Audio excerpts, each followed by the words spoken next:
welcome back. There was a document which was leaked from the Home Office. It was a study of UK strategy prevention of terrorism. In the last 25 years, has emerged in black and white. This was commissioned by the Labour government from the Home Office regarding their, civil service officials. And they said in the last 25 years, the most terrorist attacks in the UK from 1999 until now were Islamic caused terrorist attacks in the United Kingdom. At least, I think it's 90% of people who were injured and 80% who were killed were caused by Islamic terrorist attacks on UK soil. And the fact is, the Labour government doesn't come to terms, or wake up to reality,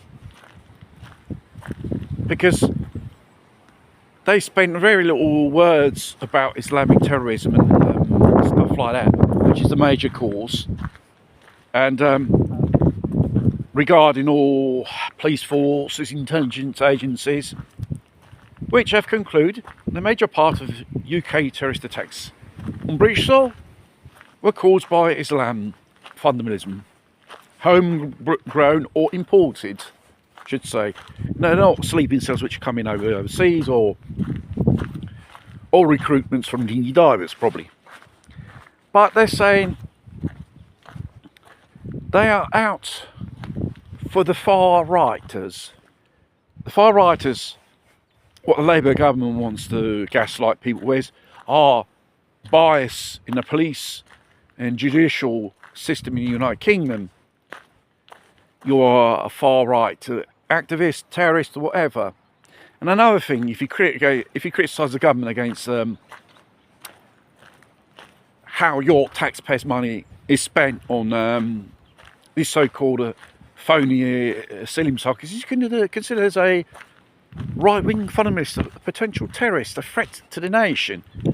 This goes to show how loony and batshit bonkers in the United Kingdom has become.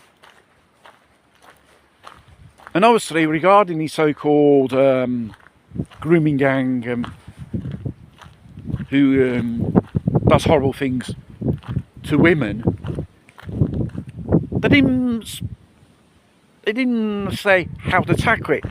They didn't even mention it, which is another potential threat. They didn't take into account the threat of young girls and ladies, which are our favourite targets of these so-called grooming gangs, mainly white girls. I wonder why. These are facts. And this chap Alex of the Southport stabbing should be considered as a terrorist attack, Islamic motivated, because they found all the stuff regarding of an unknown Islamic terrorist group, Al-Qaeda, they call it, and a certain substance you can make a weapon with, biological weapon. I didn't understand that much. Is enough to keep this person in prison for life. And the most amazing thing is, he tried it, I think it was 3 times it was referred to this so-called anti-terrorism prevention organisation, and they undervalue this bloke. He's a real liability on legs. And before he carried out this disgusting attack, before the summer break, he wanted to attack the school where he used to go as secondary school, something like that, and he wanted to attack them. But somehow he got stopped. probably his old man stopped him. He got spooked. Who knows? He never went through.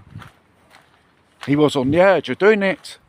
Something spooked him, or probably someone stopped in his family. But this time round, no one stopped this chap. And it goes to show, more of these ethnic minorities who practice this type of so-called culture of grooming gangs on women.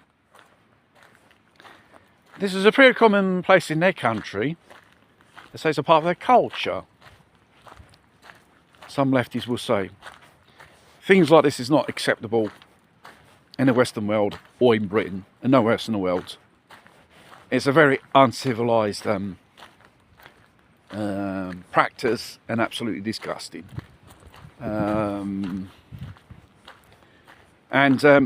You know, the lefties are just gaslighting people, winding them up. I was those right-wing people who caused it, and I'll blame for this attack in Southport. It's a load of bollocks.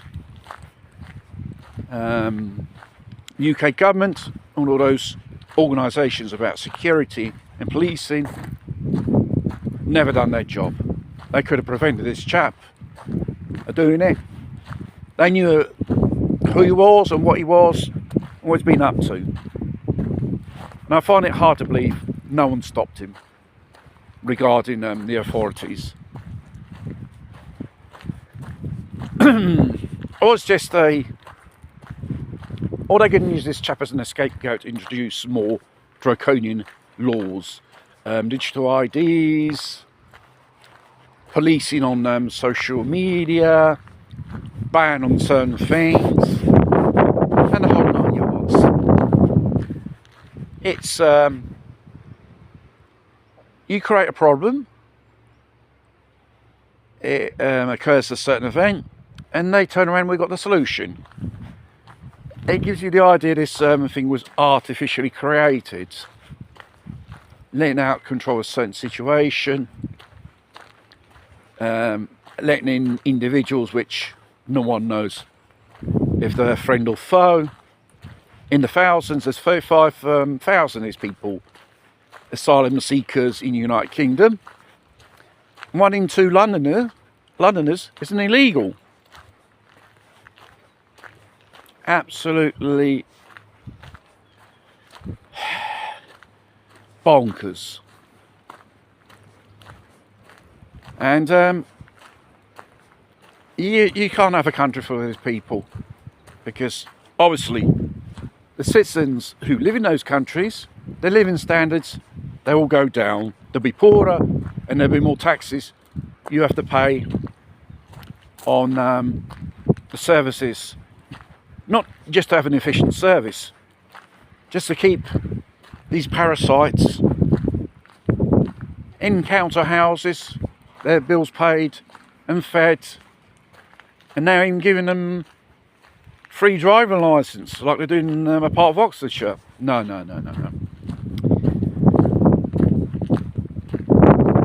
The system has to be equal for all. Equality. You talk about diversity and equality. That's not equality. You're just favouring one type of ethnic minority, and the rest, which are 90%, 95%, you don't give a monkeys. This is a type of socialism, Marxism, which is on steroids. It's absolutely gone bonkers. No, this is not a society which people want. More fairer, democratic society where everyone has a chance, by respecting the law, their freedoms, not favouring a certain clan, and you try to, and the rest of them you try to put them in a ghetto in some type, or treat them as shit. No, this is unacceptable. This is what is happening in the United Kingdom. And this is what's been happening till the other day in America. Difference is, Trump has put his foot down, whether you like it or not. He's kicking ass, and he's cleaning up America. God knows how much time just to put America on its feet again. like it was many years ago. This will take time. It takes little to do to damage and things in society, and it takes a lot of time to rebuild it and to make it more better than it was before. And